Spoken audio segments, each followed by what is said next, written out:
Deep in the forests of North America, a creature is said to exist. A creature that people are encountering. With far too many reports to ignore, there are elements of truth behind these accounts that mankind can no longer ignore. Breaking news out of Texas, Bigfoot is real. Could a breeding population of large, upright, hairy hominids really exist in North America? Or is there something more paranormal at work here, deep in the woods? If just one footprint, one wood knock, or one howl is real, then man's understanding of primate evolution would be changed forever.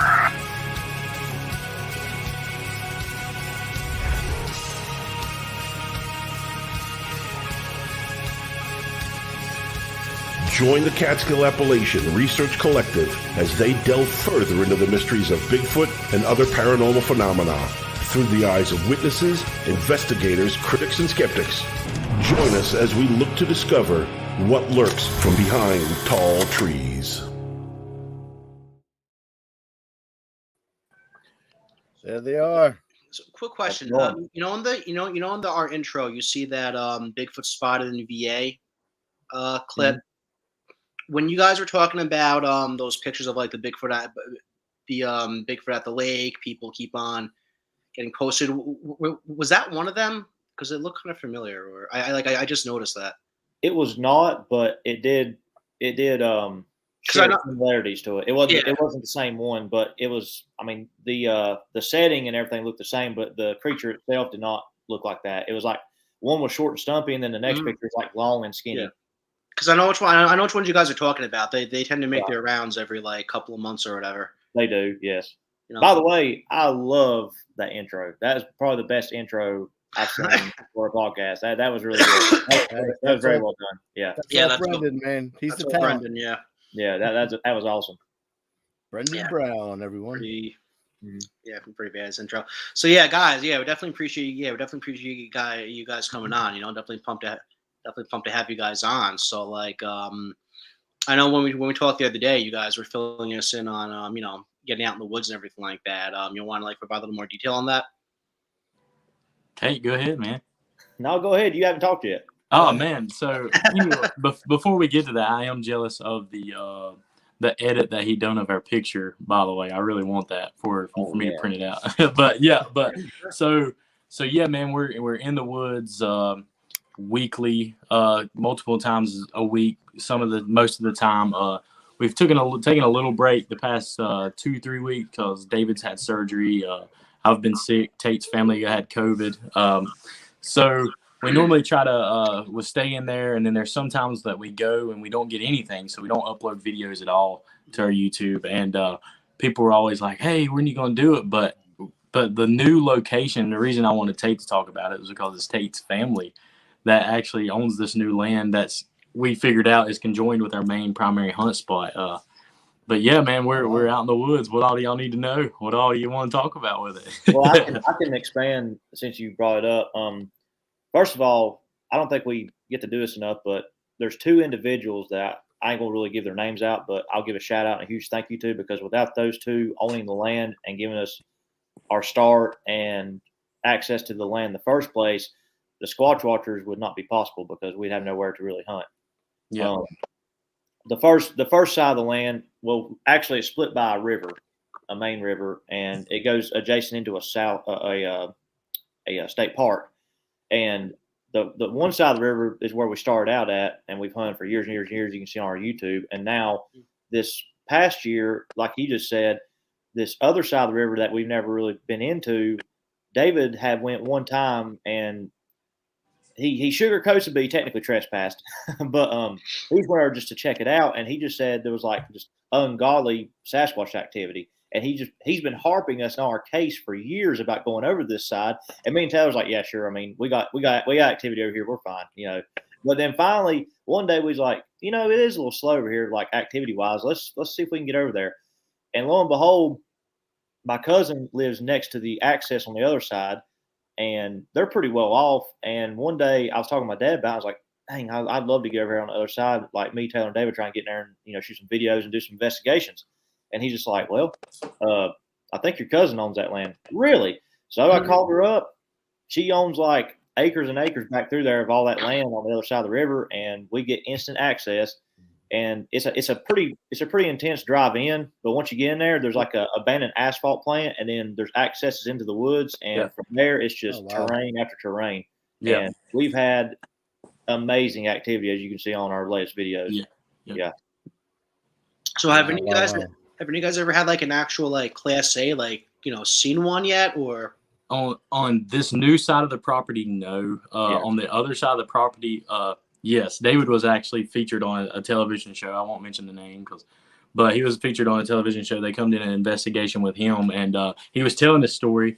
But he's the only. Well, Tate has witnessed a shoulder. He can get into that. But David, I'm speaking for him, and I show no justice to this. We were out one night, and all of a sudden we were just hearing stuff, and we heard just. I might be putting two nights into one because it happened like back-to-back weeks. So I run, lock myself in the car. This is whenever we first started on the property. I was young. I was a kid fresh out of high school, man. And it blew my mind. I was like, what the heck was that?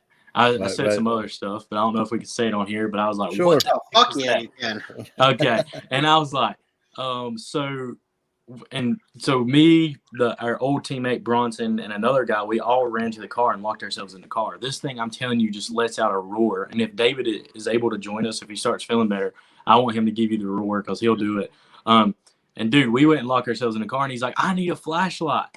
And we all had our flashlights with him. So David comes, grabs a little keychain flashlight. I'm pretty sure is what he grabbed. But he walks toward where we heard the scream, and this thing, what he claims is a Bigfoot, was leaning out behind the tree, looking at him, going back in, leaning out, looking at him, going back in. And he saw the eye shine in the outline. Yeah, he saw the outline and the eye shine. He said it could have been nothing else but a Bigfoot on that property. And then we went back the next day when it was daylight because he was all hyped. He didn't even want to leave the woods. We go, and it's up on a bank. There's a video of it. It's on our later, like, long videos, our first couple that we've ever posted. And there was an indention where it looked like something had stepped into like a muddy side of a bank and stepped up, and then there was a break. Like, it looked like it took a limb and like moved it out of its way and like intertwined it back up in, so it wouldn't be like hanging down. So that's like the only, I guess, Class A that we've had as a team. But there's been this property that we investigate is actually on because people are always like, you guys are on a golf course. No, we're not on a golf course. We're on private land. Over 200 and some acres, private land that have weddings on the property, but there's still one way in, one way out. And the reason I'm bringing this up about the weddings is there's been people that's been like the wedding rehearsals down there at the wedding rehearsals, because there's a place where we investigate where that has a bunch of steeples, and they claim they tell the owner all the time, like he gets it all the time, like not all the time, but most of the time he's like, they're like, something like brown stepped off in the woods, and we heard a bipedal walking through the woods. Like, there's something were y'all out here? And he's like, no, this is y'all. So the stuff like that's really what got us like into the Squatch Watchers to begin with. And and I was invited for the first time, like, I guess 12 years ago now. And David lets out a yell. I mean, he can tell this story. I'm not doing it justice. So we're standing there, and David's like, y'all mind if I give a yell? This is like his second time there. It's my first time there. And he gives this yell, man, and every animal in the damn neighborhood is going crazy. You can hear a damn jackass honking. Is like, and then all of a sudden something calls back, and everything goes quiet. And that's whenever we were really like, yeah. And that's how you know it's like a dominant presence in the woods, because we get this all the time too. Coyotes going like crazy. David gives a yell. Coyotes still go like crazy. We get a yell back, and the coyotes go silent. And it's stuff like that. No, we don't get visual sightings all the time. And on our videos, like, we get a lot of activity that we believe is Sasquatch, and people's like, how do you get that much? Well, we've been at it for 12 years on the same property, and not many people do that. They try to go to different properties, but it's crazy. But Tate, go ahead and take over some, man. Well, I know Dave will thank me later, but his favorite part of that story about when the one let out the big yells and he had his sighting and y'all locked yourselves in the car, he runs up to your car to try to get your flashlight, and you got the window cracked this far. Yeah. And he looks around, going, "Get in the car, David! Get in the car!" Yeah, dude, it was terrifying. Yeah. And what really got me hooked too was I gave my first ever tree knock. 1, 2, 3, and a rock comes flying in behind us and lands right behind us. It's about the size of not the biggest, thickest Bible, but like a regular, just medium-sized Bible, man. And after that, I was really addicted because I didn't believe in none of it. And I was like, I've always enjoyed Bigfoot and heard stories from my mom and my uncles, but I was really addicted after that. Well, so it's like a family thing then. It's been, yeah, sort of, yeah. A family affair. What kind of experience? What kind of experiences does your family have? If you don't mind me asking, if you're able to talk about my it. mom has always, even before me, just been a Bigfoot like junkie nut. She watched all of she used to watch Taps, Ghost Hunters, Finding Bigfoot, all those, and then my uncle, he used to tell me stories when I was a kid, and I kind of was like, when I was a kid, I believed it. When I was older, I was like, he was full of shit, but he told stories of they had a cooler and they were hunting, they had a cooler, or fishing, they had a cooler. Go back, the cooler was empty, and he saw something hairy walking off through the woods. And now that I'm older, I'm like, dang, he might have been telling the truth now, because now I'm into it, and I'm like, and I look crazy around town, people at work make fun of me, all this. They're like, you really believe that? I 100% believe it. Why are you're full of it? What do I have to gain from lying? I'm not making millions of dollars. I'm not making hundreds of dollars. I'm just out there for fun.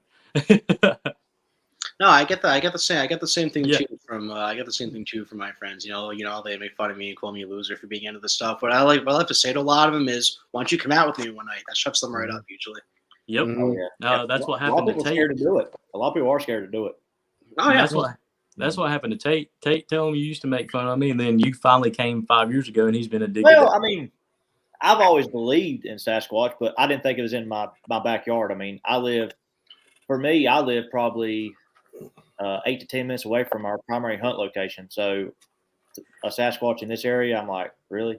I mean, I've always believed in him since I was a kid. Like Taylor, my parents, they never had really any experiences, but they used to my mom is kind of a realist, but my dad, he believed in ghosts, Bigfoot, all that stuff. Well, so when Taylor gets started right out of high school, he's calling me every Friday night because they're shooting on a local TV station for the guy that owns the property, and they're having these hunts and all this activity. He's telling me about everything that's happening. And I'm thinking, first, you're crazy as hell. And then second, I kind of wonder if I should come. Well, eventually, enough tire kicking takes place, and he gets me out one night with everybody. And I'll never forget it. He brings me out, and it's me, him, David, and was it Bronson? No, that was Toby. That was Derek, wasn't it? Toby or Derek, yeah. Yeah, well, it might have been Toby. And then this other guy that they brought in, me and the other guy were the outsiders, and this dude was just like a $3 bill. I mean, he was just out there. And so we get on the property, start hunting, and like him, I had a tree knock experience, but instead of a tree knock, it was rock throwing. David gave me some rocks, and he's like, here, just throw some rocks out there, and we'll stand here and be real quiet and still, and let's see if we get any reaction. So I tossed a few rocks out through the ravine and back around us, just every other direction. And we're all standing completely still, no one around, just us in a group. We're looking around, and then you just hear just stuff hitting the leaves and going right in front of us. And at that point, I was hooked. So I want to keep coming back and back. But at that point, I had to kind of be initiated into the team. And the other guy was it was kind of like a tryout, I guess. The other guy saw it as a tryout, and it was kind of competition. I was like, man, it's I mean, I'm a shoo-in, so I can get in. But so pretty much I got initiated into the team, and then that's when we decided, me and Taylor were like, let's do a YouTube channel. And then Dave was like, yeah, that sounds awesome, let's do a YouTube channel. And then that's when we got into YouTube, and we still do the local TV station with our guy, and we do YouTube. Yeah. Oh wow. Yeah. I'll get to this later, whenever we get farther into our history into this, after we get on to those other topics and everything. And my wife and I actually, I'll get into it later, but she's had a sighting on the property whenever we were actually driving out, and I was with her. Do we know if it was Bigfoot? I don't know, but the thing cleared the road in 3 steps. Whatever it was, solid black, big eyes. Well, what's really curious about that story and sighting for y'all is that's the same night where we find footprints that would match up with the direction that it was going from, and where it crossed them. So it kind of adds up. Yeah. Interesting. And I wanted to touch too, like when you guys are talking about your sighting, you know, the sighting you guys had. You mentioned how like it was like swaying in and out of the trees. Yeah. That's not the first time I've heard that description. I've actually heard, you know, I've heard it a couple of times on the Finding Bigfoot show. I've heard it from a couple of independent sources. So you know, a lot of people are kind of like hit or miss about eyewitness accounts, how much, you know, what sort of more credibility they have. But when you hear like, you know, like small details like that come from different people, I really think in a way it could, you know, it definitely gives credence to a lot of these accounts and things like that. So, you know, I just want to point that out. I thought that was really, really cool. You nailed it on the head. You know, if the four of us were to think up a lie, like that old telephone game where we used to play, and we go spread a lie, I'm going to tell it one way. Taylor might get it close, but he's going to add more details or take less details off and get it twisted. You're going to get it twisted, and then Chuck will get it twisted. And then eventually the lie doesn't match up at all with anything we initially told each other to say. Yeah. So, like you said, the fact that people around the world are having the same type of experiences and, you know, verbatim, the same stuff is happening to each person and they report it. To me, that's the truth. Yeah, for sure. Yeah. Chuck, you've been quiet. But like I said, I love listening. The we talked the other night about we got the baby with us, right? Nice. I don't know if you want to hit on it yet, Mike, but the whole incident they had a couple months ago with someone calling them out, and then or do you want to wait for see if David comes to that, or do you guys want to touch on that yet? That's up to y'all. I mean, I guess we could just get that out of the way now real quickly. You know, like you know, when we talked the other night, I know it's you know, kind of like beating a bit of a dead horse here, but yeah, if Brendon, if you want to run that video over quickly, Brendon, just to you know, give people who are watching some context.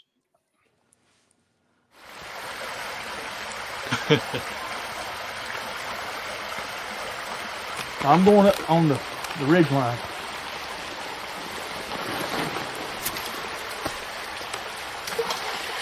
Okay, that was. Oh my God. So we have a Sasquatch over here. Tate, can you get in close? Give me the camera. Hang on, I'm coming. Oh, hey, I'm coming with you. Oh, you coming? Come on. Yeah, hell yeah.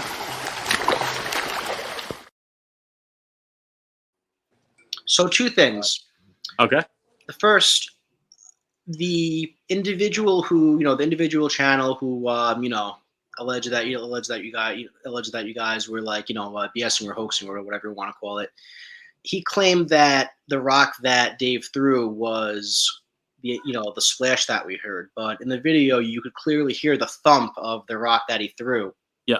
And then, you know, the splash happened afterwards. So, you know, I just wanted to throw that, you know, like I just wanted to throw that out there, you know, like I 100% could see that.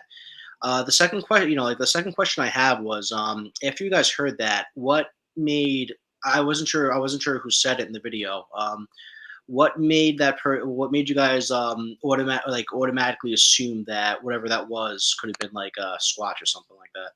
So I'll say my part, and then that's Tate and David in the video. I was behind the camera that part, so it's all on. Okay, I'm just joking. No, I'm just joking. So the guy that needs to apologize to us, that's how I'll address him. If he would have watched any of our videos, probably 50 videos before that one, like nonstop, if you're a Squatch Watchers fan, you would know how we communicate with these creatures is throwing rocks. We've had rocks getting thrown at us for years. And so whenever we video stuff, like we automatically assume, hey, this is it's here, we're throwing. We'd had rocks thrown at us earlier in that video, if I'm not mistaken. Like, so then we go out there sometimes and there's never rocks thrown. But whenever he was saying like, oh, that was a mis-edit. No, it wasn't a mis-edit. If you go back and watch 50 videos before, like I said, multiple videos, David's always like, okay, guys, throwing a rock. He'll throw a rock. You can hear it. And then Tate done a great job on are re-editing our return fire to this dude that needs to tell us that he's sorry and actually go back on there. But so you can hear the rock land and kind of roll to the right, and then you can hear it from the left hit into the water. And that's one of our really good spots where we get rock splashes and rock throws all the time. And that was like actually, it ended up being a really good spot because that was actually the first night in that spot where we actually went. Tate, take it over. You were down there front and center. I was holding the camera. Well, there's a few different things about this. First of all, like Taylor said, that's one of our ways of communicating, either tree knock, hollering, or throwing rocks. And it wasn't a mistake in the editing process. Like, David meant to throw that big rock. And as you said, and we point out in our follow-up video, the size of the rock and the direction it was thrown in was a different direction from the rock that hit the water near me. The water hit the rock near me was smaller, and it was to the left of me in front. So that's why I kind of flipped out. And here again, I'm going to say one thing about David. David will debunk anything that happens on site. Like, if it's easily debunked, he'll tell us. And then, you know, I think here and there, occasionally we put some kind of thing in there we thought might have been something ahead of time, then he debunks or we debunk it together. But usually we just cut it out because, I mean, we're going to debunk it. You know, no one wants to see it. They want to see actual evidence or nothing at all. That's why if we don't get evidence, we don't post it. If we get something that's like, yeah, this is eyebrow raising, we'll post it. But, yeah, the thing about David is he wants to touch one so bad. And he gets it's almost like a habit. And we think the same thing too sometimes. Like, it's a habit when anything happens and it's just the three of us in the woods, Sasquatch, automatically. And David's a verbal guy. He'll always say it. So right. Me and Taylor are thinking it most of the time, but we don't say it on camera. But David always say, Sasquatch. Right. But it's kind of like a reaction. He doesn't really all the time mean, oh, there's a Bigfoot over here. But, you know, that's what some people take it as, like, oh, we're trying to take everything that happens in the woods, we're trying to portray as Bigfoot. That's not the case. It's more of a habit reaction. Mm-hmm. And I get that. Yeah. And as for the guy, I hold no hard feelings or bad blood. No. The only thing that kind of frustrated me initially when it happened was the way it was titled and how he went about it, because it kind of attacked our character and everything we stood for. And we're not hoaxers, and we take this serious like everybody else. And anybody that's going to take the time out of their day to support us and watch our stuff, that to me, we're going to give you our best. We're not going to give you some kind of like sideshow circus. I mean, we want to give you the best we can give you. And at the end of the day, I hold no hard feelings. He has a job to make content, just like we have a job to make content. I didn't appreciate it, but I know he's out there trying to hold people accountable, and I get that. I understand that. I just hate the circumstances, because once something like that happens, you get accused. It's like, do you respond? Because if you respond, you look guilty. If you stay silent and try to take the high road, then you look guilty as well. It's like lose-lose kind of. Yeah, it's a lose-lose situation, and I just don't like being in that situation to begin with. And furthermore, the biggest thing about it to me is this community is so small to begin with and on our own, because, like, you know, a lot of people either say, oh, you believe in Bigfoot, that's crazy, or you believe in ghost aliens, that's crazy, or, you know, people don't take the time to actually educate themselves and see what's out there.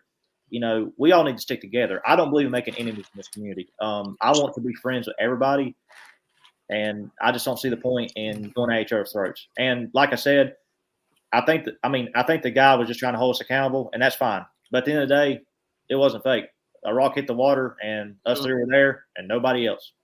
And that's the thing too. I was kind of disappointed, surprised that he jumped, you know, that individual jumped to that conclusion, because I've been, you know, like, I'm a huge fan of that guy's channel. I love his work.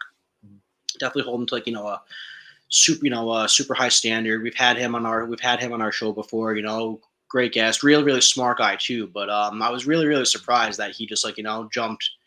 Well, so yeah, he does. I've watched a lot. Like, I really discovered his channel after he called us out, but I just kind of was going through his stuff, just trying to figure out the guy, and he is a very intelligent individual. And yeah, I mean, if I ever seen him, no hard feelings. I mean, no hard feelings, but I just be like, bro, you need some hearing aids. But anyway, he believes too. He had his own experience apparently when he was younger. Mm-hmm. And you know, most of the content is just him, like, debunking or disagreeing. You know, like, I don't agree with all of his assess. I don't agree with all of his assessments, but he actually has a couple of videos on there where he pretty much alludes like, yeah, this could actually be the real thing, or like it's maybe inconclusive, or maybe he alludes that it could be the real thing without actually saying it. But like as far as you guys go, Charlie, like Chuck, Brendon, and Sean told me about you guys after you guys met at the conference. I started looking at you guys' stuff. Definitely, you guys are definitely 100% legit. Huge fan. Definitely a huge fan of your guys' stuff. So, I know, you're definitely not like, you guys definitely aren't like, the Todd Standing, on the Todd Standing side of the, side of the spectrum, or Todd Standing of North Carolina. Yeah. And what's crazy is we've filmed stuff even before this video, and people would say, hey, you filmed a Bigfoot in your background. We would have loved that. I'm not that type of guy to clout chase after filming the Bigfoot. Like any other investigator, there was one that looked like a Bigfoot poking its head over a stump. I mean, it looked just like one. And I was like, Tate, we've got it on camera. This is awesome. But we could have ran with that. We could have took that and ran and probably had millions of views because, I mean, it looked just like a head popping up. We went back to the location the next day, filmed it, and debunked it. I mean, don't get me wrong. And we've had a lot of stuff like that, but we'll go back and debunk. Can we debunk the eye shine and night vision? Still have yet to been able to debunk that stuff that's happened. But I mean, we try to debunk our own stuff, but but no hard feelings toward the dude. He does have a job. I'll joke and kid about him having hearing aids. He needs glasses, but hey, he clowned us. I'm gonna clown him a little bit too. But no, we're not the types to hold grudges or anything like that. But definitely just everyone that does have their own rock throwing experiences. Whenever you throw a rock and you hear it hit and you hear a splash to the left, make sure to just point to the left instead of pointing to the right, saying there's a Bigfoot. Because I did just notice in the video, David threw it to the right. We heard the splash to the left, and David's hand went, "There's a Bigfoot over there." And he was technically pointing across the river, but it made it look like he was pointing to the sound. Right. Yeah. I don't know. I can't speak for David. I don't know, but now, do you guys have thermals in too? Do you guys do thermals imaging too? We have like a basic entry-level thermal camera that goes on our smartphone with the app. And gotcha.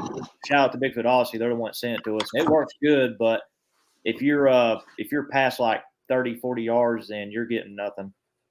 Oh, okay. What's and by the way, I'll add this too. We did a huge podcast the week prior to getting called out as hoaxers. We did a huge podcast, probably the biggest it gets in Bigfoot world. And I just don't want to drop names because I don't want to bring them into the drama. They're great. He's a great guy that hosts that. And you probably know who I'm talking about, but he told us, he's like, once you do my show, he's like, mark my words, once you do my show, there will be haters and there will be jealous Bigfoot people coming out trying to destroy your name. And then sure as shit, excuse my language, sure as shit, a week prior, that video pops up. I'm like, golly, or not been 2 weeks. I'm like, he was right. I was like, holy cow. Fun fact real quick, that area that was on the video that was in question about that rock throwing, it's been probably a month ago now, or maybe a few weeks. We had some of our good buddies that travel in and hunt with us from time to time, and they brought in a camera crew to help us shoot like another video to upload like a bigger style video with drone footage and everything. And we were in that same spot, except we was above the walk-in down to that river part, and I take a rock. I had my back turned. I was like, for the hell of it, I'll just throw it over my shoulder and see what happens. I launched this thing up in the air over my shoulder like this from behind. To this day, we never heard it land.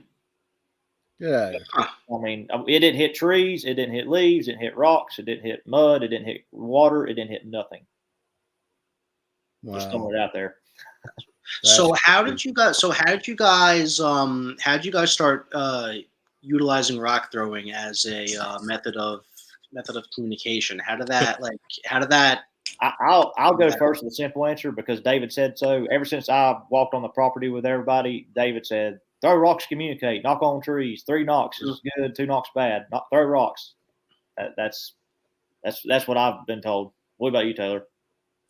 ever since I had the rock thrown at me, my dog's in the background now. Ever since I had the first rock thrown at me, and we've had rocks stacked in the middle of the trail, like so that's a night I got the crap scared out of me. Also, it was one of the first times, and this video footage is old, and we've got it on one of our early videos. Also, we've had rocks thrown at us. We find like big rocks just stacked in the middle of our trail, and we don't know where they come from. And we've had the rocks thrown and hit beside of us. They've never hit us. And do we get rocks thrown every time? No, but if you get rocks thrown at you and you're finding rocks stacked everywhere, you find rocks leaned up against trees, you find rocks just everywhere, and it's like we believe that's their communication, and we get bashed a lot by some people. It's like, y'all shouldn't be throwing rocks at them. That's crazy. Y'all are never gonna find Bigfoot like that. Well, it works for us, and we're gonna do it, and we're gonna keep doing it for everybody. But yeah, that's just, it's a communication thing, man. And once you have, I don't know if y'all have witnessed rocks tossed or hitting around you, but man, I'm telling y'all, we'll invite you out to our property, you'll find out that it's one way in, one way out. We'll let you walk any trail. You can make your own trail through the woods. And I'm not going to guarantee a rock will get thrown, but you might witness rock throwing, or I'm telling you, it's insane. It's insane. If it's just a coincidence of big limbs falling out of trees, which Tate has an amazing story whenever we were on YouTube Live of a big branch breaking out right over our heads. But wow. This property, I'm telling y'all, it's like no other. It's addicting. Is it really super haunted with poltergeist and Indian burial grounds? And I don't know, but our buddy that plays in the NFL, he has a $3,000 scope. He brings it with him, and it goes dead instantly. And he even told me, and he goes hunting a lot. He goes hunting for hogs. He goes turkey hunting, deer hunting. He told me, he's like, Tate, this is the only set of woods I've ever been in and not seen any other animals. And it's just quiet. He said, I've been in the woods and I've never heard coyotes just shut up once they hear whatever that was, call back. He's a 99.9% skeptic now. He was 100%. So we've got him down to at least a tenth of whatever that is of a percentage. But they come back year after. They've come back for 3 years in a row now, multiple times a year, and they're wanting to know what it is. And they've got a reputation to their name, just like we kind of do in Bigfoot, but they've got one in public eye, and they don't want to look crazy, and they keep coming back, man. And the rock throwing, though, it's addicting. Once you get it, I'm sure you guys will eventually one day. Once you get one rock throw, you're going to be like, this is insane. David's had dirt clods. He's been driving the golf cart, dirt clods thrown and bust over his head, and he's got pissed off, thought it was one of us that threw it at him. I was like, what? Us, dog? I'm like, I'm on the thing with you. And then Tate and David went out, 2 months ago, David? It's been recent, yeah. Yeah, 2 months ago, and Tate edited that video, and I'm sure he knows the name of it. They're driving down the road, like driving up the golf cart path, and they hear a rock hit the top of the dang golf cart, and it rolls off the front of the golf cart. You can see it clear as day, and it's like, we've got it on camera. We've got a lot of it on camera, and people are just like, oh, y'all are crazy. That's your imagination. That's somebody out there playing jokes on you. It's not. Wow. I'm telling you. Well, Mike and Mike, when you do those rock clacks up in our spot, we didn't get rocks thrown back at us, but we did have, rock clacking back, tree knock, and then a tree push down. So, it's definitely, I definitely see rocks is definitely a potential. We got to start doing more stuff with rocks then, Mike. I'm telling you, just let them rip. I'm telling you, just throw them. Don't throw them to hurt anything. Just it's insane. It's insane. Chuck did bring up a good part about the rock clacking and grinding. David elaborates really well on that. We've witnessed that a few times on the property, and just in the middle of the night, we hear loud booms like two boulders just hitting each other and off in the distance. And, really? Yeah. I mean, I don't know if it's Bigfoot banging rocks together, but I don't know what else it could be, because it's in the middle of nowhere in the middle of the night. Wow. What I was going to say. Oh, you're all right there, Mike? Yeah. I had something to say about rocks, but you forgot. Forgot. Speaking of rocks, no, but yeah, no. Last year we at the Virginia conference, we had a great time. So you guys got back. You got asked back to MC it this year, then, huh? Yeah, man. Yeah, so That's we're awesome. MCing and then we're speaking at 3:00 this year. Yeah, also. okay. Yeah. But nah, I reached out to David because I saw Daniel, not David. I reached out to Daniel and I was like, hey, man, I saw you haven't had an MC yet this year. He's like, dude, we haven't. Would you want to do it? I was like, well, let me ask Tate and David. They were like, yeah, heck yeah, that'd be fun. I mean, because even whenever we get up there and speak, our presentation's always different from everybody else's. We get up there, we'll play games with people, we'll tell stories, get them yelling and whooping and cheering and whatever. So I was like, heck, we'll just MC it and we'll be able to do our thing the whole time, introducing everybody and everything. So we're batting cleanup. So get them warmed up for us. Yeah. There you go. Yeah. Brendon's speaking. Yeah, exactly. Yeah. So then you were talking about the other conferences you're going to this year. You're going to the Eastern Tennessee, right? Yeah, we just went to the Marion Bigfoot Festival. That thing was huge. Western North Carolina, it was huge. It was huge. It was hammered until about 12 o'clock, and then the sky fell out. Yeah, so we went to that one. Yeah. We've got that's when they shut down the whole town, right? It's like the whole middle of town. Yeah, and I mean it gets bigger by the year, I think. Yeah, it was insane. It was insane. After we spoke, oh my God, it was insane. And then we've got Virginia Bigfoot Conference, the ECBRO Bigfoot Conference. Yep. We over there. Yep. June the 18th, right? Correct. That's the 18th. Yep. And then the East Tennessee Bigfoot Festival. That's apparently, it's going to be huge. They've got country singers coming to sing on Friday night. They've got really. They've got like Turtle Man. It's their first one, so they're trying to really pump it up and go out with a bang and try to get it kind of going each year, be an annual thing, kind of like Marion and the other ones we go to. Yeah. And the last time, and then that one's August 26th and 27th. We'll be set up on the 26th and speaking on the 27th, and then Daniel's is supposed to be. I'm pretty sure his is going to be big this year, also because. The first time that we ever came and spoke at his, it was in a hotel and you got to stay above it. And dude, it stayed packed the whole time. Like, I love it whenever there's a lot of people there, and it just makes my day seeing everybody. It's like, I think it'll be like that again because it's more convenient for people to come, like get a room or you know, have somewhere to kind of sit and hang out and then go to the con because. Last year was at the school gym it was at. Like people had to drive through it. Yeah, it was like half an hour away too, right? Yeah, it's more. I think it's more convenient, and I think Daniel he told us why he had to get the gym, but I can't remember. Yeah. And then they wouldn't let you park in the parking lot. They were weird about parking. Yeah, they were so weird about parking. Yeah, well, there was a church or something like that the next Sunday. Yeah, they had church the next day, and like they wouldn't. Daniel was pretty upset about it. Like, they wouldn't let nobody in to park at all or do anything until church service let out. So like everybody was behind. But this year it's gonna be great. It'll be great. Yeah, we got the bar there. Yeah, really cool. So what I wanted to ask before that I forgot about was with the rock throwing. If you look at there's been documented instances of like gorillas, other primates throwing rocks. They can't throw overhand like we can. A lot of them throw underhand, and Brendon, he did a 3-minute video on this, and pretty much alluded to like this one theory going around that if Squatches do in fact throw rocks, especially if you look at just like the makeup of like Patty, for example, like it's not 100%, it's not 100% definitive that's what it is, but if you look at like the way like Patty's built or something like that, it doesn't look like it's capable of throwing over, throwing overhand. So there's a lot of people out there think, Squatch is probably, doing the underhand throw.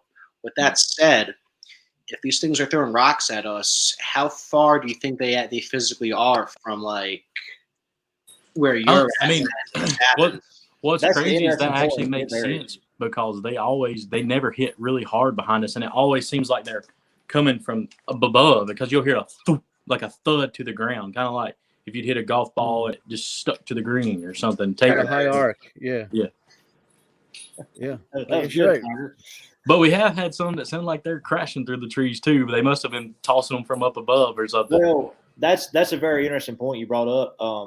now that you mention it, I think it is kind of sidearm or underhand. That makes sense. I mean, like Taylor said, the trajectory of where mostly like how these rocks land, most of them that we experience, they're kind of from like an aerial and just arcing down, hitting the ground, rather than something line driving. Now we've had some crashing through trees, but then again, is it in the woods throwing it through the trees and it's just hitting trees as it's apexing and coming down? Yeah. But you got to think something that would probably weigh 800 pounds. Well, it's going to have some juice behind it. Yeah, it's going to have juice whether it's underhanded or not, if you really think about it. I mean, And as for the distance wise, I mean, it just probably varies. Like, I think we've had some on top of us before because we smell them and they're throwing them at us. And then I think there's some that are just like launching them like mortars from like, maybe a few 100 yards away or so.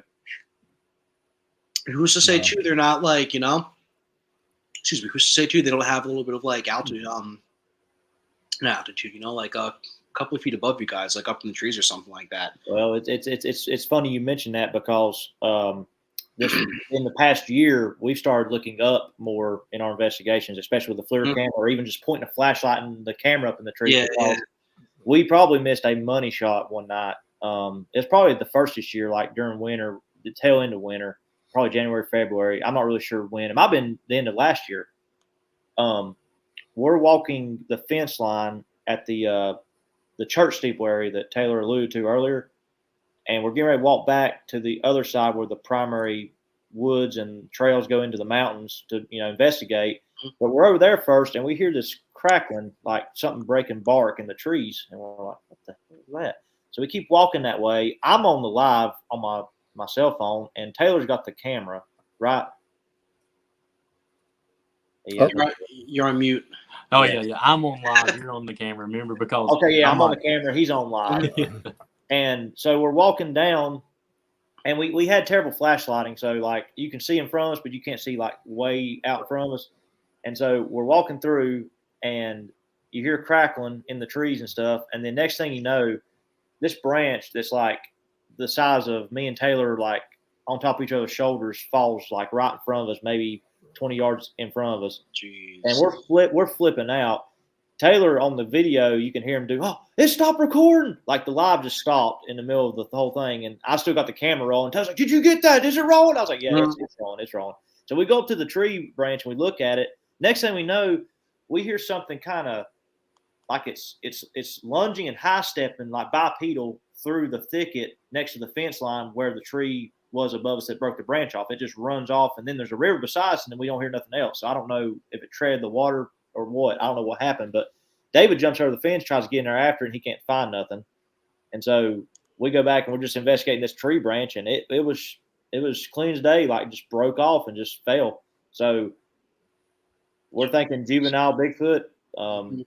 Maybe a bear, but I just don't see a bear doing that and then stealthily evacuating the area like it did. I just don't see that, but it could be. I mean, we've been wrong before. We could be wrong this time, but I'm pretty sure it was juvenile Bigfoot that broke a branch off right in front of us. And I don't think a lot of because like you guys only have black bears out there. Yeah, it's no grizzly or anything, just black bear basically. And I mean, we've seen like a few signs of bear activity, but it's very rare to see bear activity at all. And then, this guy on the main side that we've hunted for years, he's got trail cameras up like every square inch of the property now, and he still doesn't pick up wildlife at all. Like maybe an occasional squirrel or bird, but that's about it. We don't see much of any wildlife at all in the area. It's interesting. Yeah, because like I think like black bears, whenever they climb trees, they, correct me if I'm wrong, they rarely venture out onto the actual tree limbs. They kind of just stay like. That's one thing. They stay more to the base of the tree. And my thing is, even if it was a cub bear or a juvenile Sasquatch, I don't see them getting out on that limb because the limb itself was, it was probably about that big around. Like it wasn't a sturdy limb. So if they tried to like climb out on it, they probably broke off and fell right in front of us with it. So I'm thinking, like you said, whichever one it was on the base and it kind of just pulled out there and started waggling that thing and just broke it off and dropped it on us. But whatever it was, something wanted us to know that it was there with us. So what time do you guys usually go out? Do you have like a specific time? That's a good question. Yeah. I'd say it's more of a routine than a scheduled time. But you go ahead, Taylor. We love wintertime.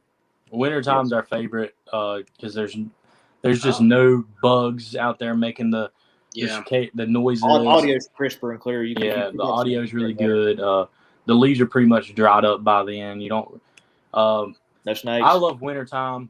We like the nighttime better. And people ask us, why do we never go in the day? We do go in the day, but whenever we do go into the day, that's whenever you get the, hey, there's a Bigfoot behind you. There's a Bigfoot peeping around the tree. There's, and it's not. It's just, and that's one of the main reasons also we don't really go out during the day, but we love nighttime because the people that used to tell you what's there in the day is still there at night, whatever it is. There's nothing there different at nighttime than day. They're full of shit. Yes, there is. There's totally more that come out at nighttime. So kids, don't go in the woods at night if you're listening. But it's pretty dangerous. Don't repeat the words Taylor says. Yeah. What time of night do you guys usually go out? Do you guys do more like dusk or midnight, or do you, witching hour? We usually start at dusk just to have daylight to see what we're doing and get our tech and gear set up and maybe scout. But usually we get in there right at dark. I mean, it's pretty much dark by the time we get started filming. Back to one of your first questions and topics in this podcast about the Class A sightings. That's probably our biggest reason we don't have as many Class A sightings. I mean, I don't think it may not matter, but it may, in hindsight, you never know. But we haven't hunted as much in the daytime as we have night. So the chances of us getting Class A sightings has been diminished because we're not out in the woods in the daytime. But then again, it's like Taylor says, we get out in the daytime and I mean, it's like a hike. I mean, nothing's happening at all. Mm-hmm. But we've had some activity, but it's very rare for us to walk out in the middle of the day and get any activity. It happens, but it's very rare compared to nighttime. And let's be real too. 99% of all the Class A sightings seem to happen when you either least expect it or when you're not. Absolutely. You never know. You never know what you're going to get. It's like hunting. You don't know what's going to happen. So we actually have a question here in the chat. Our friend Pat Turner from Squatch Talk wants to know, how do you deal with Bigfoot at night? They have when they have even more of an advantage. So I guess them being nocturnal and everything like that, supposedly. You want to take that question, Taylor? Go ahead, Tate. No, go ahead. You know, like you got something to say. No, I don't have nothing to say. How do you deal with Bigfoot at night? They have more of an advantage. Because if Bigfoot wanted to get seen and if Bigfoot wanted to hurt you, it would have already done it to us, we believe. And we've been out there, like I said, 12 years and on the same property.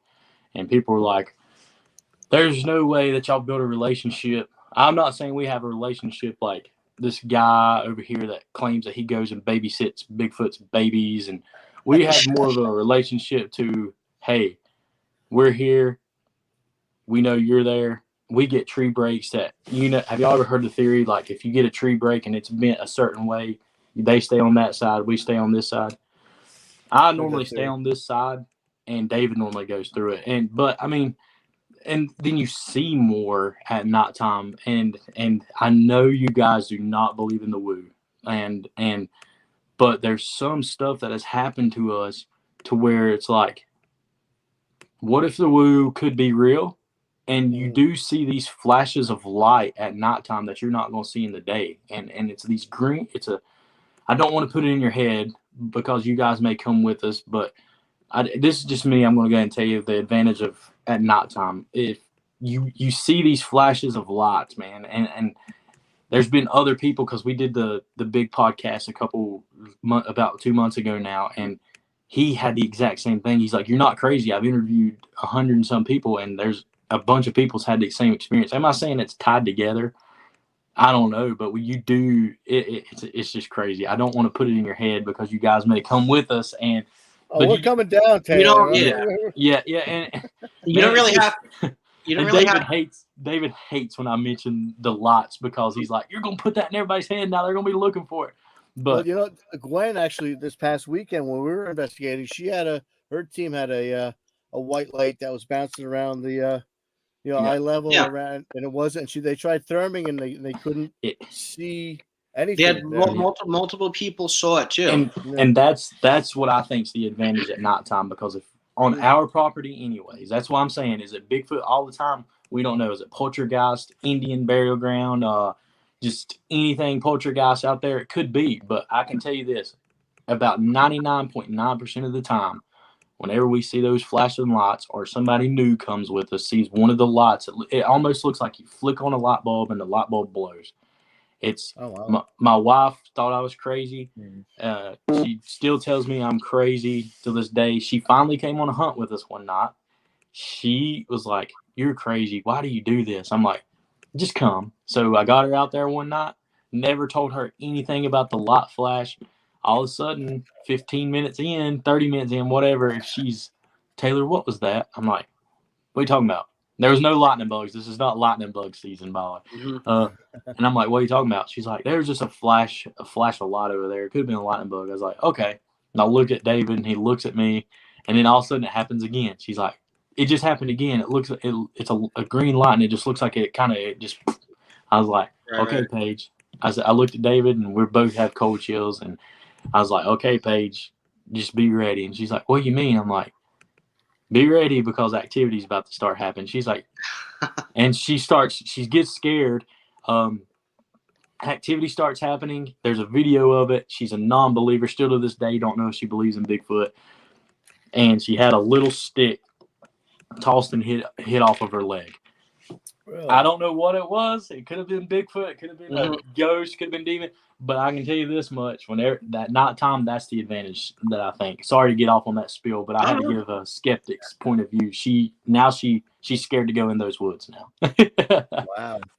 So you guys mentioned like tree breaks and things like that. Me personally, I don't really think there's a connection. Like, I don't really believe in tree structures or tree breaks, or like tree manipulations and things like that.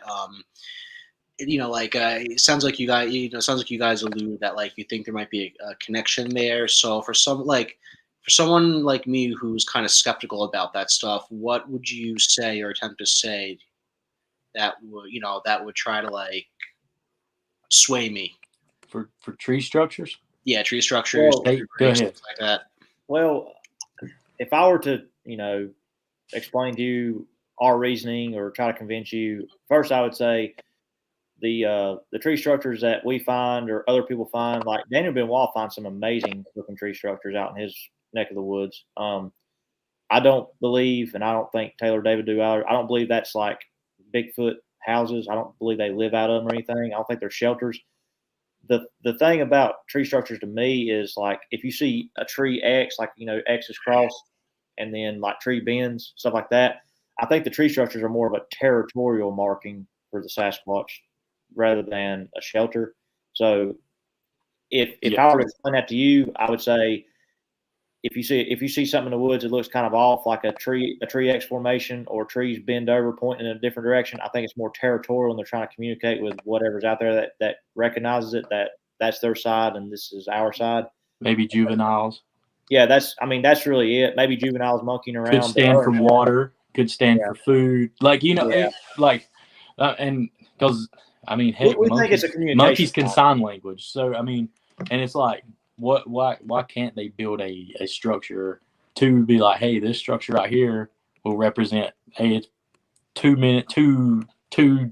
meter walk to water over here. There's a water hole, or hey, there's grubs in this tree, so let's put an X, or hey, like kind of like what Tate said, they stand for stuff. Is that structures? Normally, the tree structures you find are not big enough to even fit us in them. Yeah, it's not like a shelter.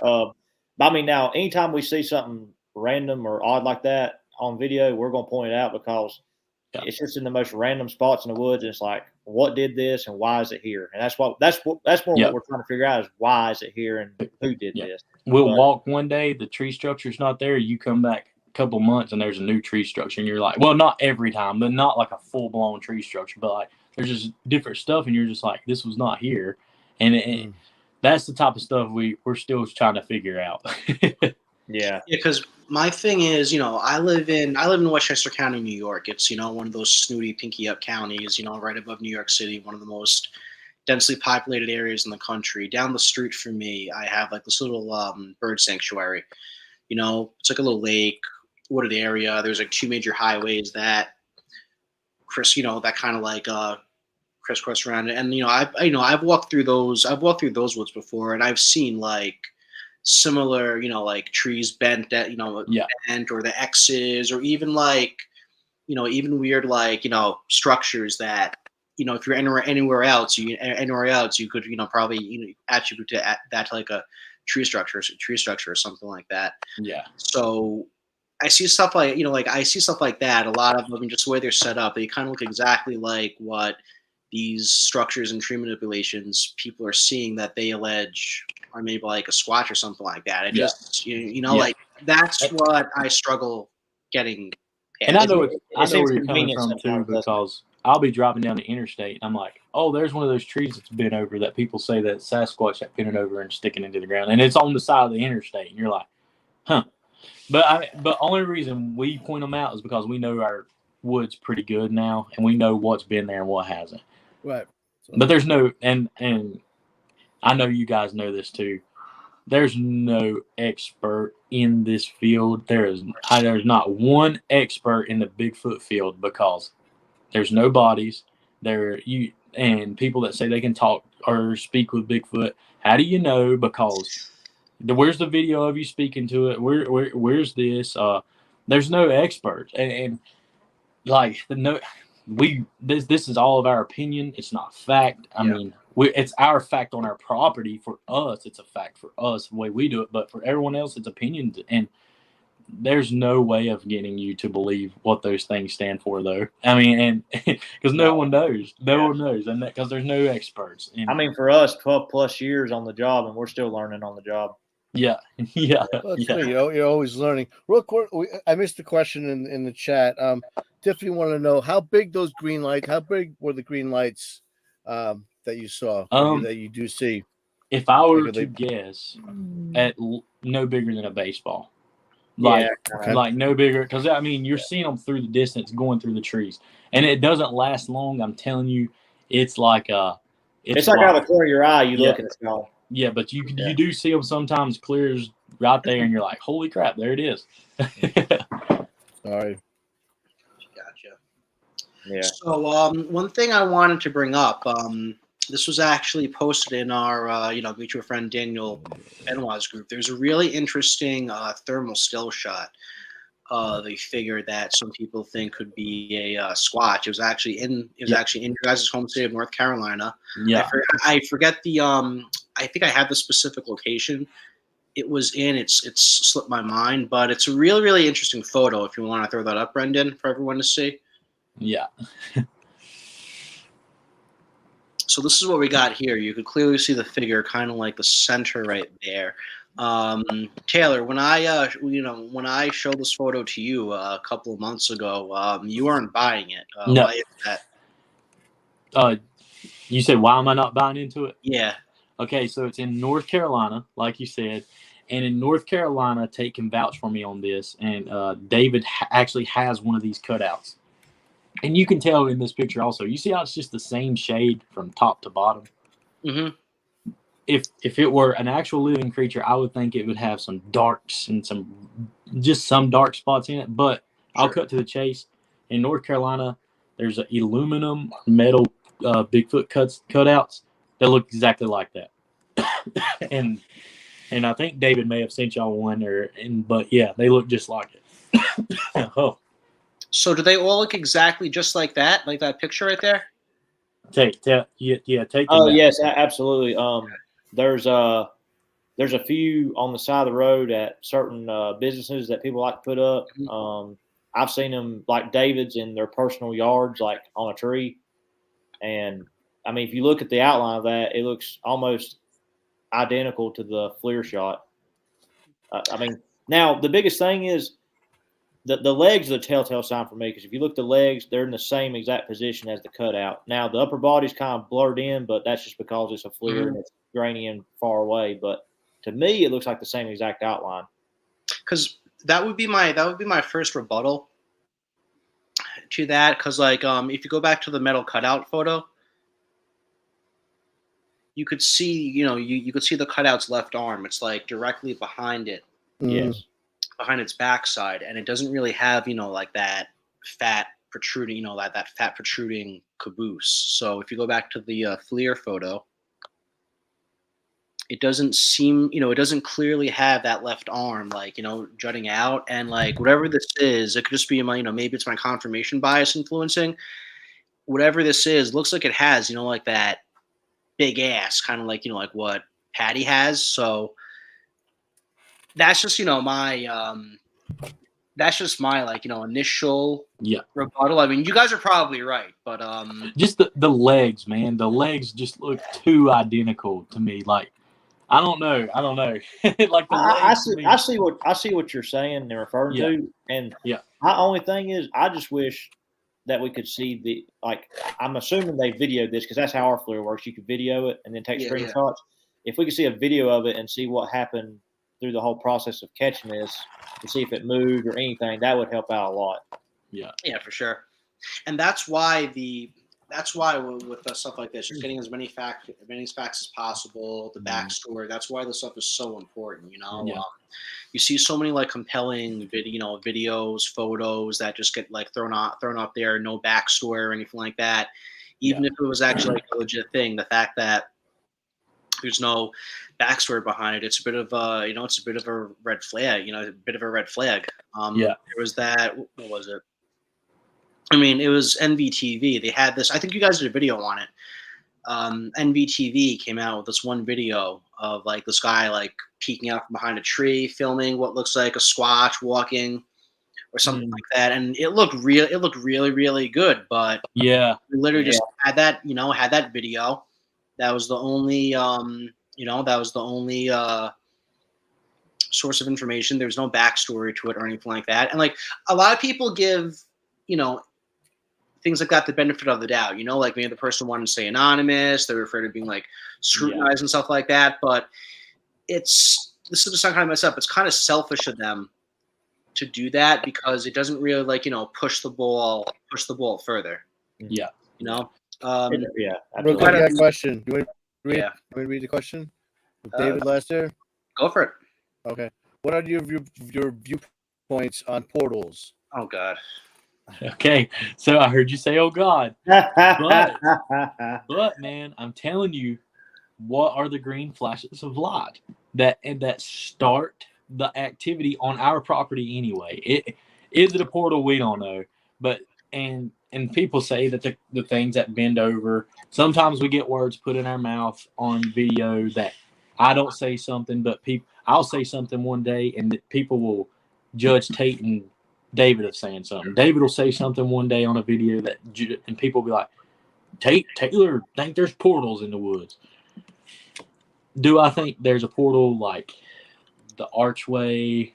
I don't know. That's far fetched for me. But Tate, what's yours? But the green lights, I can't explain it. Is that portals? That I don't know.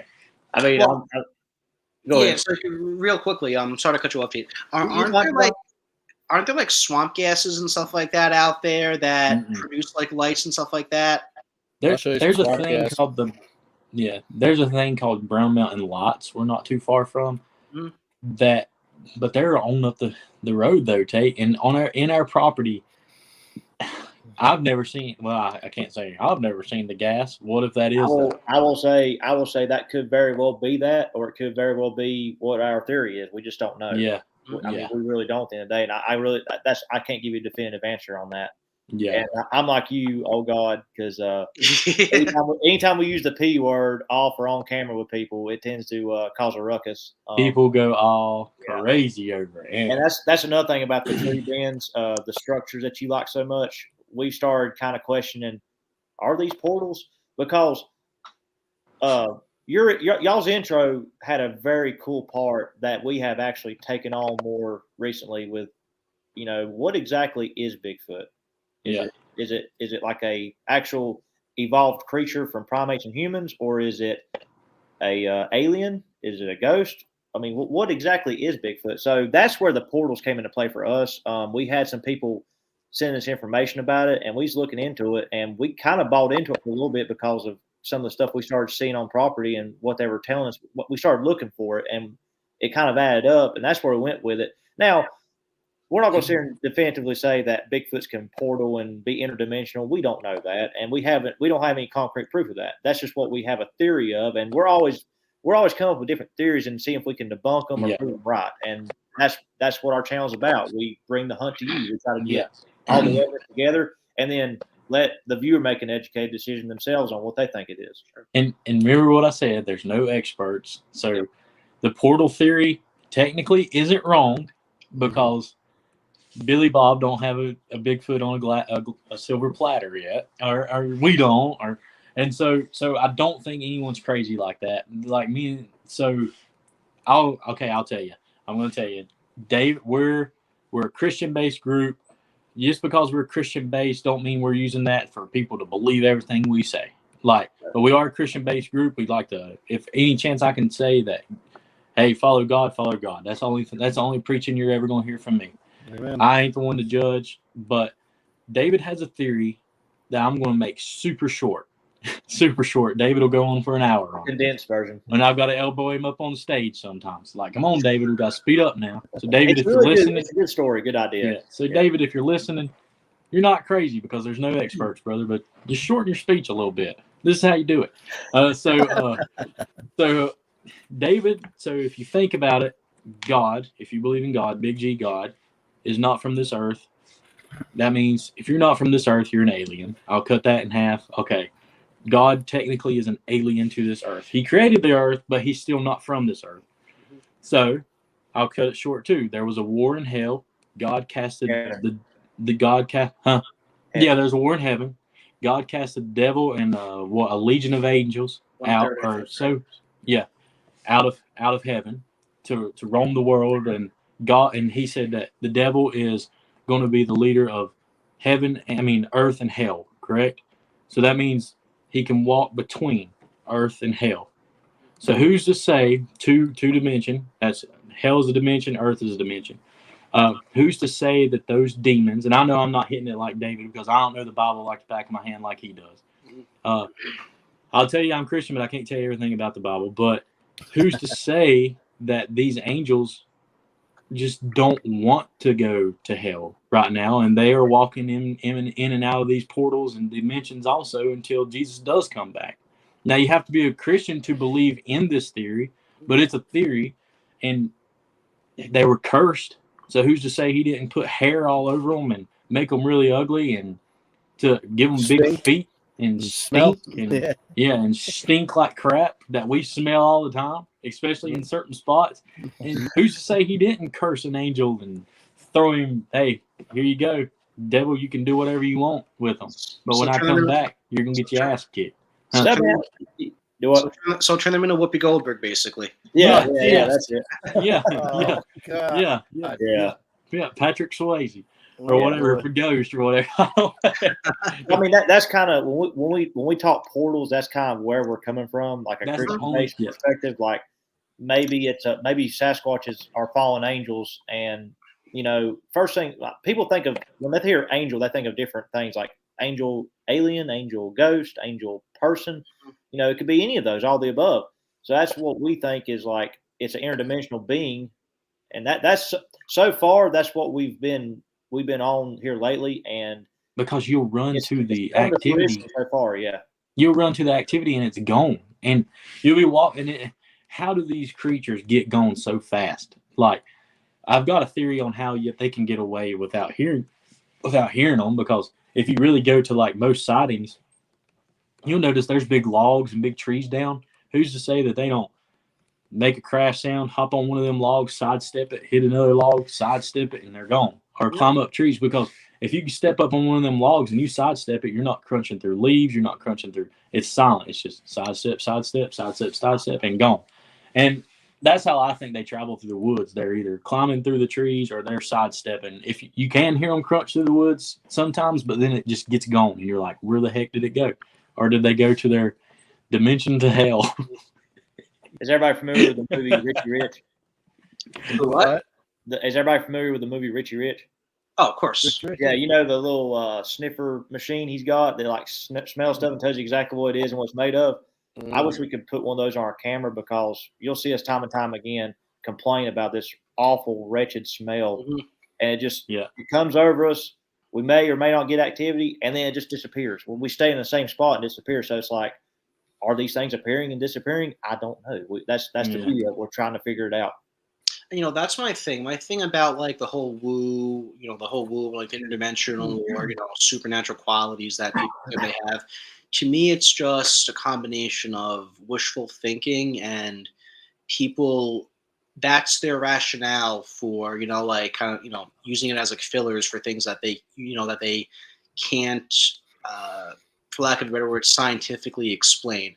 Yeah. When people say like they disappear out of thin air, or I disappear so quickly or whatever. Excuse me.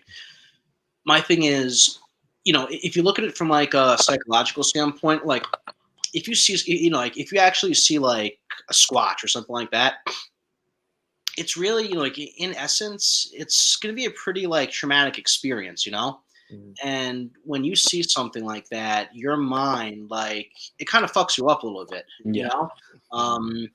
like your adrenaline's pumping, you probably get like disoriented, distorted. And when I'm definitely going to leave out a couple of key details with this, but when you go through like a traumatic, any kind of traumatic experience, I guess your mind, like it kind of goes into like overdrive or something like that.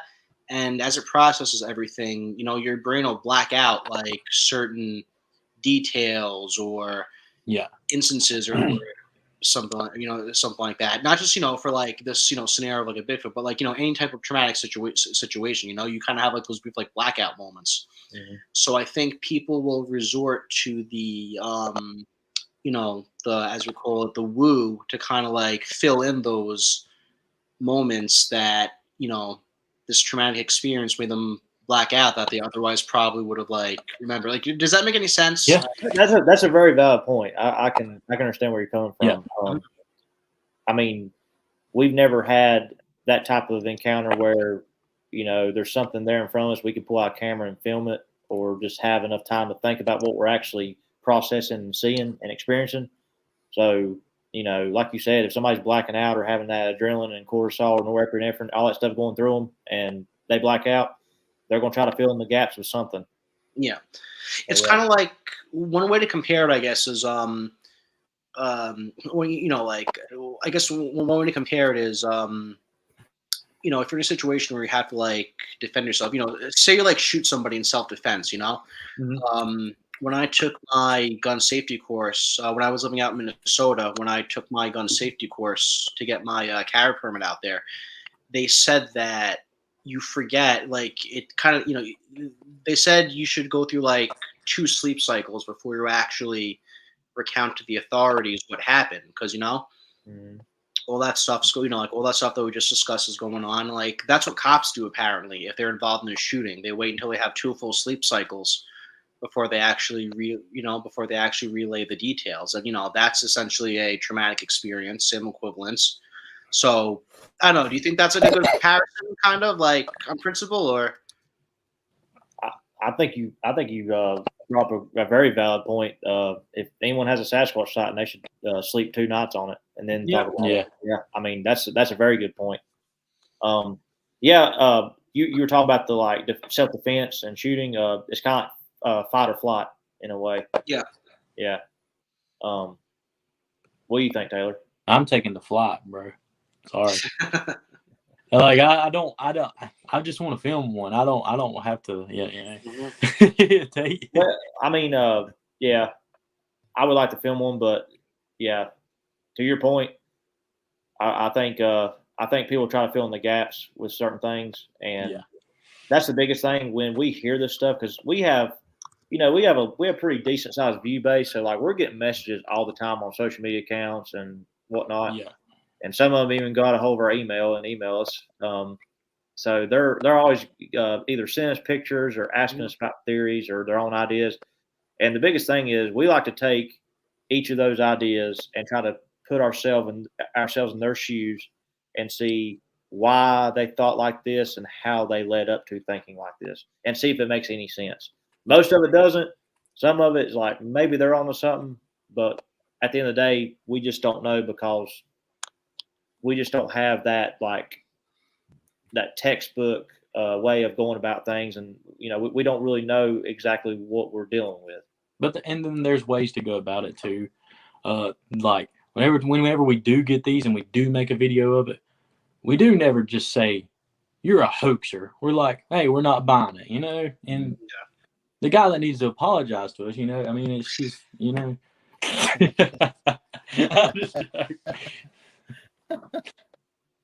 So hey, real quick, since we got you on the show, we're going to be at the Virginia conference. We're going to be going live with this show.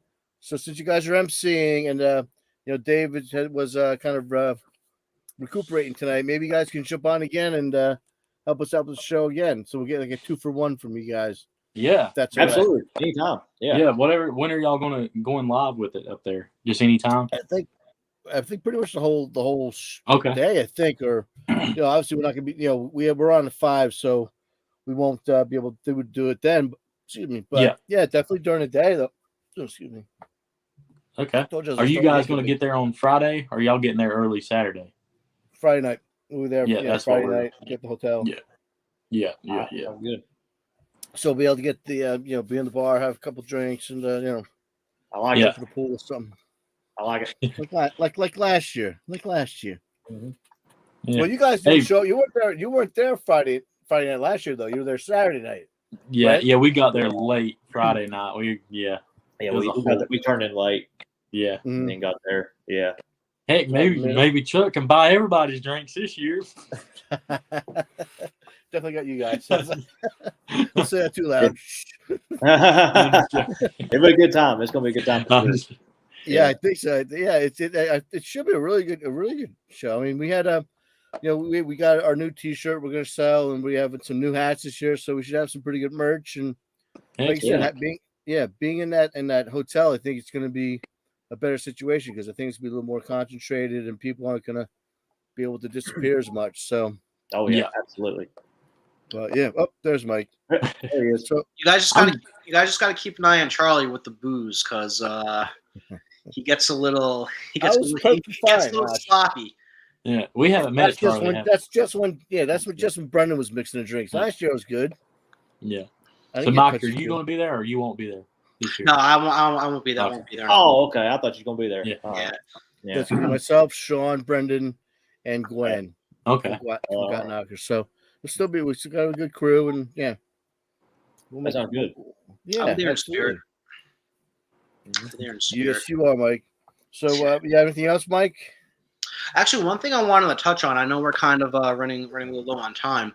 One thing I wanted to touch on a couple of years ago, 2019. I'm sure you guys heard. We talked about this the other day. The Casey Hathaway case. 3-year-old boy went missing in Forest, North Carolina. It was in the eastern North Carolina though.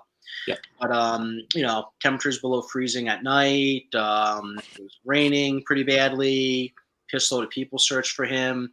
They found him. He was in decent shape. When they asked him, how'd you get through this? The kid said he hung out with the bear for a couple of days. Would you guys what do you guys think about that when you heard about that particular story? Oh, when I first heard about it, I was like, I don't know. I mean, don't get me wrong. There is black bear around here. Black bears seem to be pretty nice, more nice than a polar bear or a grizzly bear.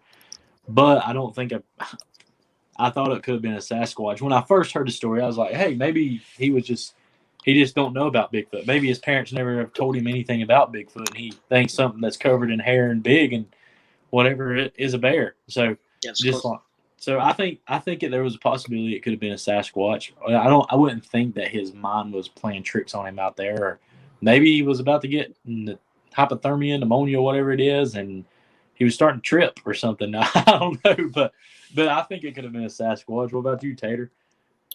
I lean more towards Sasquatch. I think it's a phenomenal story or account, what have you. I don't see why a kid would like find a black bear and befriend him unless this is the Jungle Book and it's going to take care of him. I just feel like the bear wouldn't take care of him, or it would harm him, or something like that. And, as a kid, I mean, he probably never heard or seen anything about Sasquatches on TV or books or anything. He's probably that's the first thing he associates with. Oh, something big and hairy, it's a bear. I do think that, I mean, there's other stories that I've heard. I can't think of any off the top of my head, but there's other accounts and stories of, like, in a sense, Sasquatch, they kidnap people for a little bit and just kind of observe them, or take them with them and just take care of them and stuff. I truly believe that account. Yeah, and I've I did my research, and I actually came across about 7 or 8 different stories throughout the years of similar instances happening, like kids in like the 2 to 5 year old range going missing for a couple of days. And all of them saying that they either encountered or, were taken care of by like a bear or a big black thing or a hairy man or like, a large creature. And some of them, like, they're actually people who witnessed a large creature. For example, there's one in Idaho, I think back in like the late 19th century. And like the kid's grandpa said, great-grandfather said before, the kid went missing, he saw what looked like a big, he said he saw what looked like a bear on all fours, and it looked like it was carrying something in its arm. There was one in Boyceville, New York. It's up in the Catskills, about 2 hours north of me. And they found this little girl just like standing on like, I think it was like a log or like a mound of earth jutting out from the water. And they said, the rescuers who found her said they saw a bear friggin' like swimming away, swimming away from them. But there've been a couple though. There was like one in PA. There was a really famous case in Michigan, Montana, Idaho, the one here in New York. There's a couple of others I'm not really thinking of. But the fact of the matter is there's, multiple documented instances of, strange stuff like this happening. After the Casey Hathaway thing happened, they asked I guess the top bear researcher in the country at the University of Montana if, they'll have that nurturing, they'll exhibit those type of nurturing qualities to, other animals outside their species. And she was like, no, bears don't do that. They've never been documented. There's never been any documented instances of that. Mm-hmm. And what I find funny is a lot of people, they just readily dismiss this as this kid just like imagining it, Yeah. Well, my thing is, he's in perfectly good shape. It was raining, below freezing. The kid's only like 3 years old.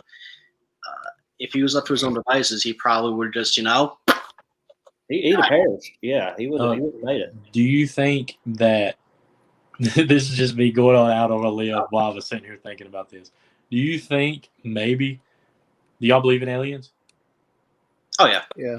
Do you think maybe he could have got abducted, and then the aliens put it in his mind that there was a bear that took care of him?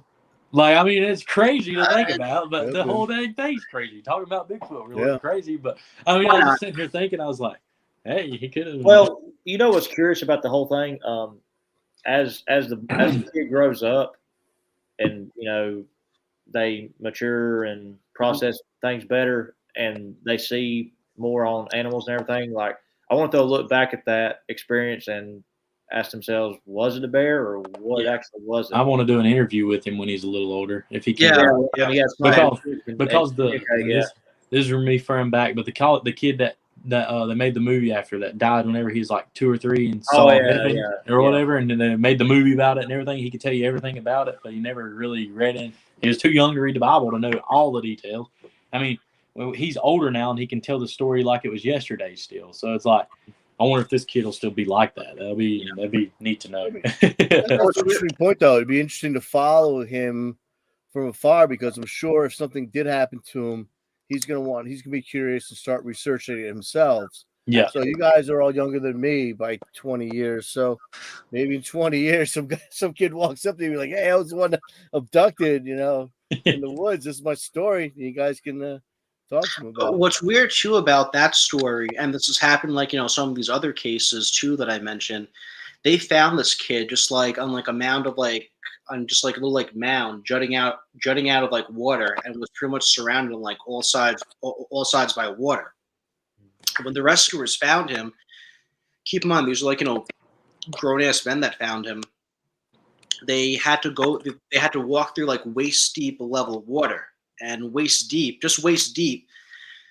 is going to be like well over the head of a 3-year-old. So my thing is, how the fuck did he get on there? Like, I don't think he probably couldn't swim. It's probably like too cold for him to swim, especially at night. So maybe the bear just sat him down while I was catching fish for him for dinner. When he comes to me when he's 20, I'm gonna be like, "You already said it was a bear. Get the hell out here." Yeah, exactly. Bring the abductee back. Yeah. That's fucking great. Awesome. So I think just to clarify, I think we're going live. When you guys are speaking at 3:00, right?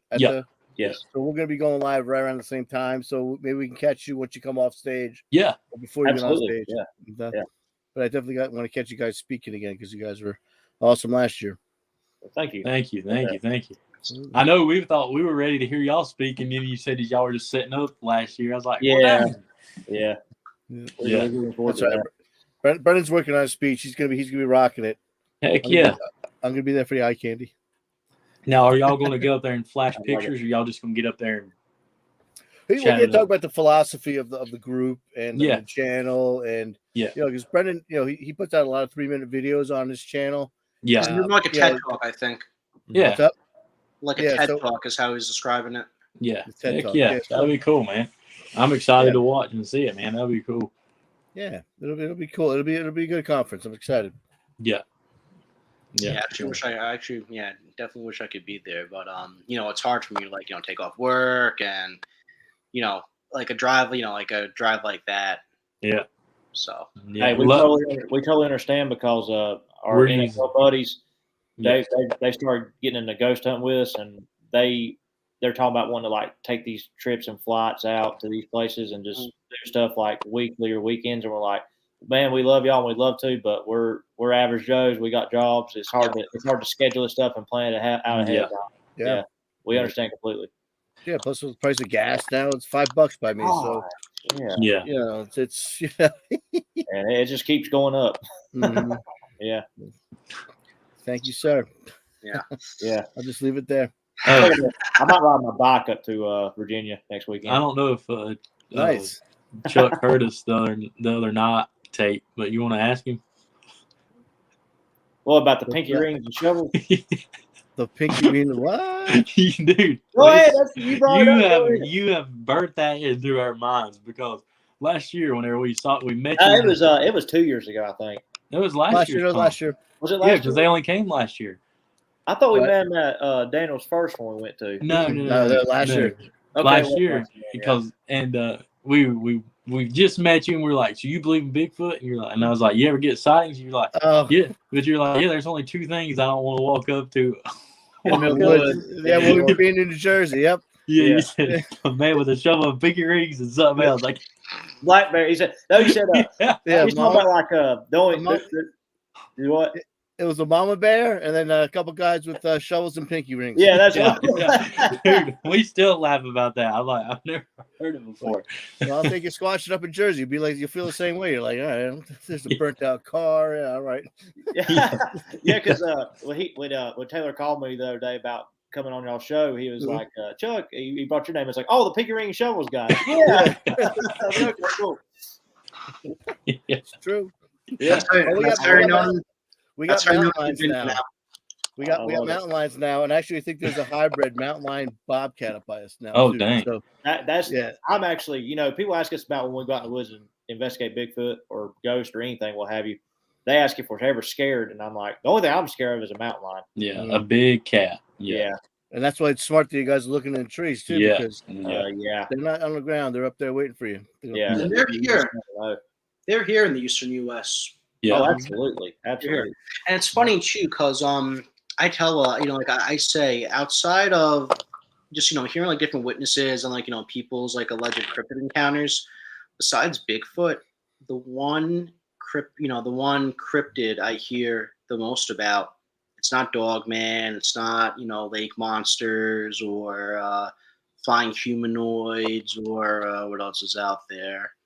Chupacabra, something like that. The one thing I actually hear about the most besides Bigfoot are black panthers or big black cats. I probably heard maybe like close to a dozen different stories. Yeah. So a lady named Judith Victoria Hensley, right, Tate? She actually that's it. She actually put us in a book, and she wrote another book about Black Panther stories, and it goes along with that. Like there was a Black Panther apparently on the loose around here, and I told this story, and she actually put it in her book. I didn't know she was gonna put it in her book, but the night, this guy called our producer, like the land producer is what we call him, and called him, was like, "Hey, yo, a Black Panther just ran through my yard on the way towards your property. If the guys are out there, you better let them know." It wasn't 15 minutes later, we heard this daggum yell, bro, and I'm telling it. Oh my God, I was ready to go. Then it was just like it was the craziest like cat screech I've ever heard in my life. Was it a Black Panther? I don't know, but it was insane. And yeah, I don't know some big cats and Black Panthers now. They're a dose of cat scratch fever. Yeah. And they sound like when mountain lions do that shriek, like it sounds like a woman being murdered. Yes. If you don't know what it is, you hear that in the woods, like you'll probably never go into the woods again if you hear that shit. I don't think I want to ever hear that or a rattlesnake in the woods. Mm-mm. Oh, you guys got rattlers down by you? Yeah, absolutely. Yeah. You got those big timber ones, right? Or timber rattlers. Yeah, absolutely. By the way, I don't know if you guys have seen our Bigfoot trail cam photo that we believe is a Bigfoot on a trail camera. No. Whenever you go look at it, there is no. It's not our picture. A guy brought it to us. An older man brought it to us. His family forced him to bring it to us. And when you look at this thing, because I know we were talking, your picture that you posted today, Chuck, of the one that's going around, this one puts that one to shame, we think. And it's in motion. It's a little blurry, but you can, from the waist down, it's clear. You can see the feet and everything. People are trying to say it's a. So if y'all do go back and look at a video, look at the video and pull up the picture. There are 0 porcupines in the state of North Carolina. Really? And so when you go look at it, because we've had people, that's a porcupine. And it ain't no dang porcupine because there's none in North Carolina. But it's a pretty cool picture. If y'all ever get a chance, we could maybe talk about it at the Bigfoot Con. That'd be something. That'd be neat. Yeah. Yeah. Wow. That'd be pretty sweet. Mm-hmm. No porcupines. Yeah. That's weird, though.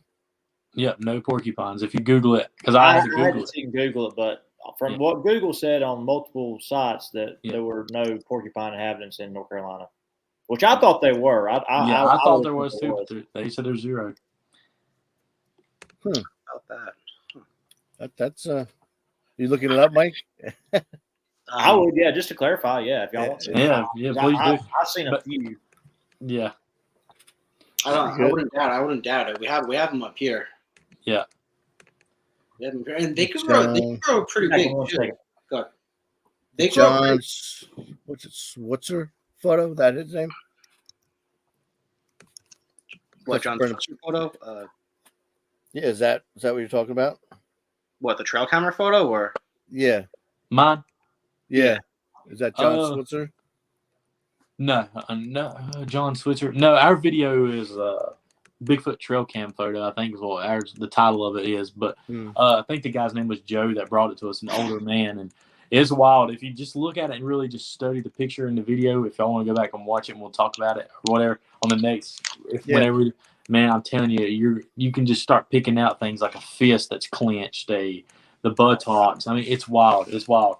And he had one of those old cameras. He's an old country guy, old camera that took a picture every 30 seconds. So this thing was in motion, snapped the one, and it was gone. And it's a wild picture. It's wild. And was this guy in North Carolina? Like, by you guys in North Carolina, or? Yep, it was North Carolina. It was about, they call it as a crow's fly here because we're in the South.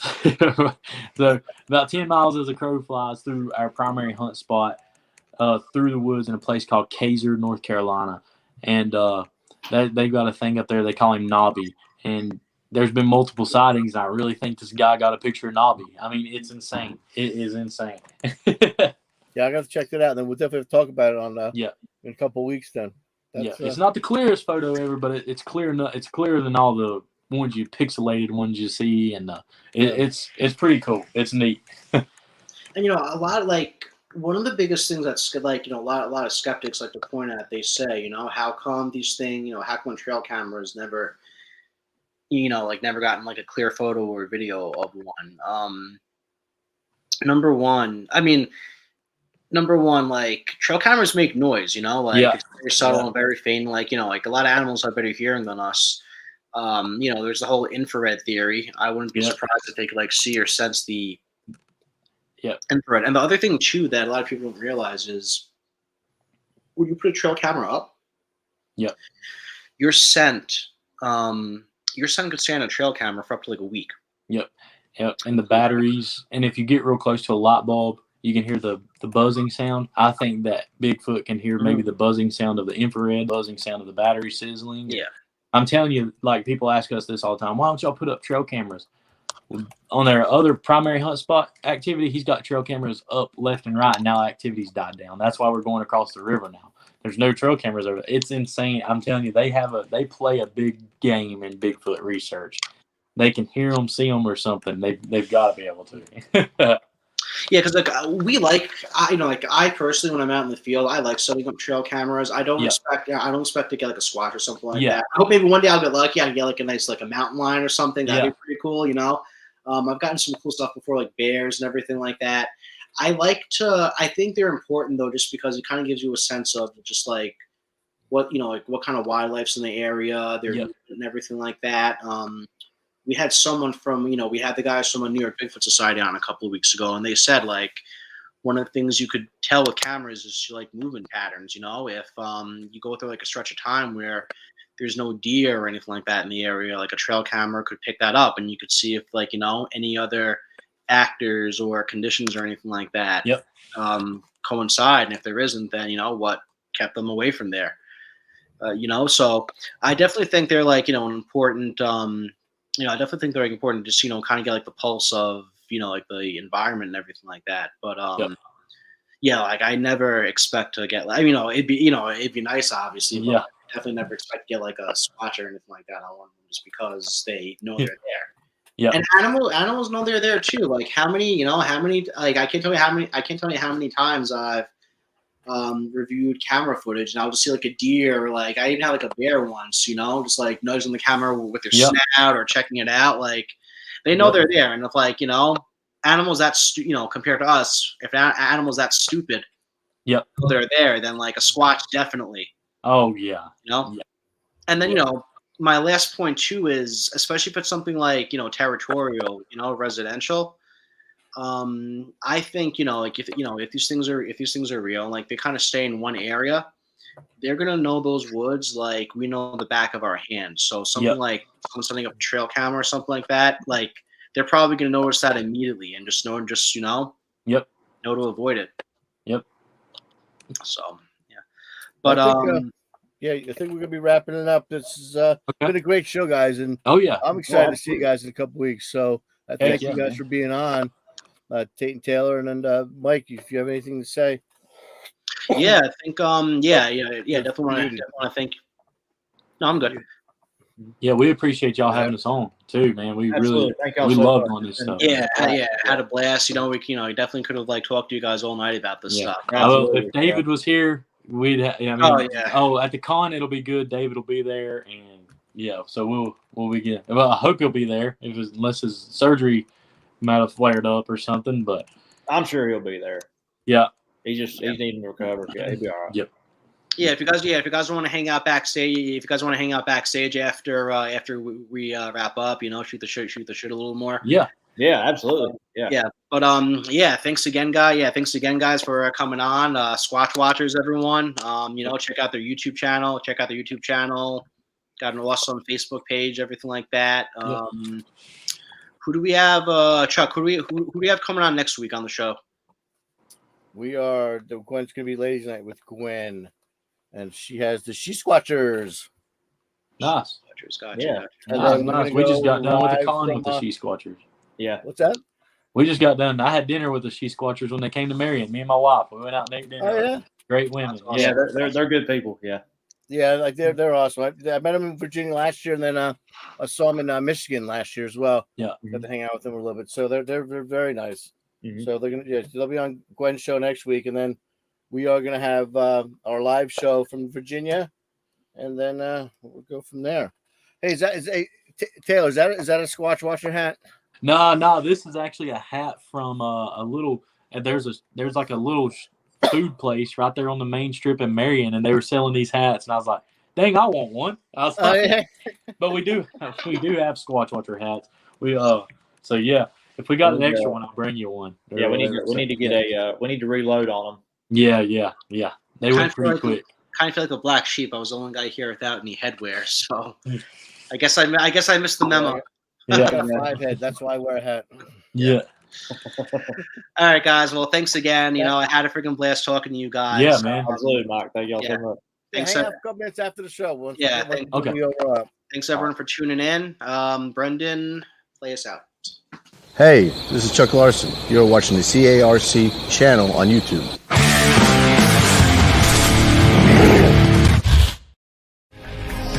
You've been watching From Behind Tall Trees, a Catskill Appalachian Research Collective production. For more information on this program and others like it, remember to like, share, and subscribe to CARC Universal today. To join the conversation on our Facebook group, become a member of the Catskill Appalachian Research Collective Facebook group. CARC. Relentless.